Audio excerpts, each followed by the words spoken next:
на много поколения.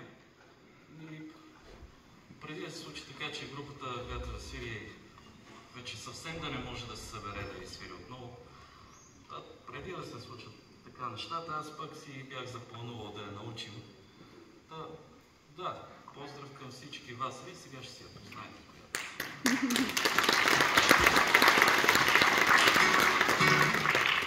Готови ли сме?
Thank you.